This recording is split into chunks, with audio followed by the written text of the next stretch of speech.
Representative Hamadeh, you are recognized for 7 minutes.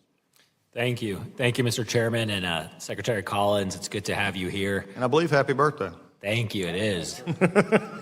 I've turned 68 today. I'm just doubling my age so I can fit in with my other colleagues over here. Well, that's it for me, Mr. Chairman. I'm gone. As we all know, the number of veterans in America has declined over the past 2 decades. Yet VA spending continues to skyrocket, and this trend is simply unsustainable.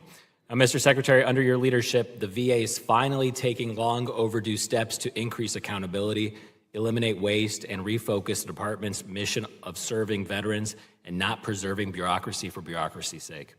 Now, as my Democrat colleagues fearmonger, the reality is more than 300,000 jobs have been exempted from the hiring freeze. The focus is on eliminating the administrative fat, not doctors and nurses. Veterans need the VA bureaucracy to work for them, not the other way around. It should not have taken the VA's chief financial officer 2 weeks to give a simple set of basic budget accounting information to you, but that is what we had until recently. With more than 60 disparate HR systems, outrageous tales of corruption, and chronically broken veterans integrated services networks, we have lacked fiscal accountability for decades. Now, Phoenix's Carl Hayden VA Medical Center, which is quite infamous, failed so many veterans that it became ground zero for reform efforts. And I know there's been a lot of progress being made over there.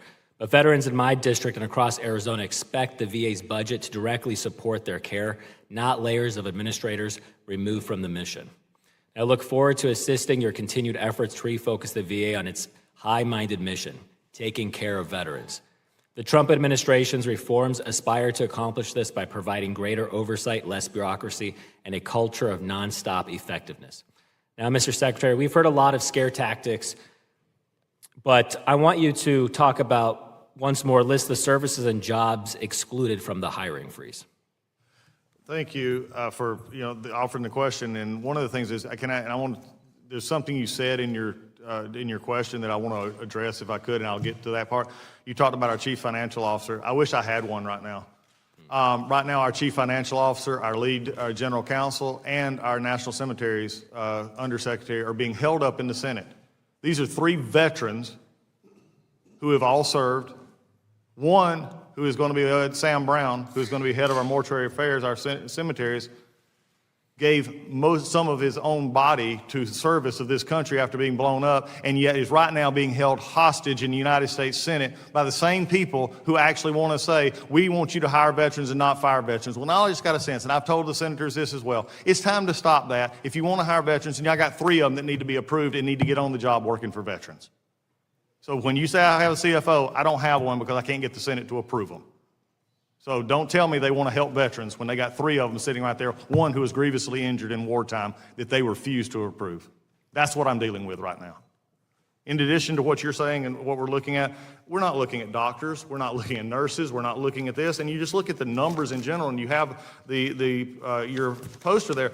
I mean, we're looking at issues that I talked about earlier, where we have payroll that is being done at 60 locations, which was supposed to have been centralized a long time ago with hundreds of employees that we're now having to look to see how we can consolidate to make sure we're running it efficiently and more cost effective. We don't need them all over the place. We don't need the issues that we have of human resources being run in every location, again, with hundreds of employees. We have a system of a VISN system, which many of you may understand was put in the 90s to give general oversight over our hospitals. Did you realize that, and I talked to some folks from that time frame when they actually put this in, that they were supposed to be minimally staffed, 10 to 20 people will be in the look at our VISNs. Right now, our VISN structure, with everything we've added on to it, instead of having that number, most of them have full-time staff between 60 and 100, but added staff of nearly 16,000 in the VISN structure. These are not also, some of them, by the way, some of them say, well, they're impacting healthcare because you have some doctors. I have one of my VISN directors actually tell me, they said, yes, we have some of ours who are, quote, dual-hatted. They do 4 hours a week in a clinic. That's not helping us with our veteran backlog. That's not helping with our wait times. It's still being done from a level that is far up. We have 200 plus call centers in the VA. You want to talk about that one for a second? These are, I mean, every one of our VBOs, our business have one of their own call centers for their mortgage issue. It's like, why do we have this? This is the part that has just grown over time, and it's not affecting healthcare. We're going to make it easier for a veteran to call one of these lines and get to talk to somebody on the other end of the line. But we're also going to make it to where we have people who are actually working in these our clinics, working in our disabilities, and working in our cemeteries that actually have firsthand touch. The last thing that I have to say is you can say what you want about where we're at and how we got here, but in 10 years, GAO has said we got a problem. We've increased money, we've increased spending, and by the way, before we get into it, someone will say, well, the PACT Act was why we had the money. Okay, you're right, but if you look at the numbers, we're basically giving some of the same money to the same people that were already there, just in a different capacity, and I respect that. They've earned it. As I have said before, I am a veteran who served under a burn pit for almost 5 months. So I think these are the areas that we've got to look at. But for anybody out there giving, and again, I go back to the assessment where you're cutting 15% of doctors, 15% of nurses, is frankly just not helpful to do what we need to do, because that's not what we're looking at. Frontline workers should be the happiest at the VA right now, because we're going to be freeing them up to do their job and not get bogged down with paperwork. Absolutely, and I hope to see your CFO Senate confirmed very soon. You need that. You have a tough job right now ahead of you. I just want to thank you for your service to our nation's veterans, and I appreciate your laser-focused outcomes over optics. Now, please know that you have my full support in refocusing the VA on its founding principle, delivering the best care for those who bore in the battle. And with that, Chairman, I yield back.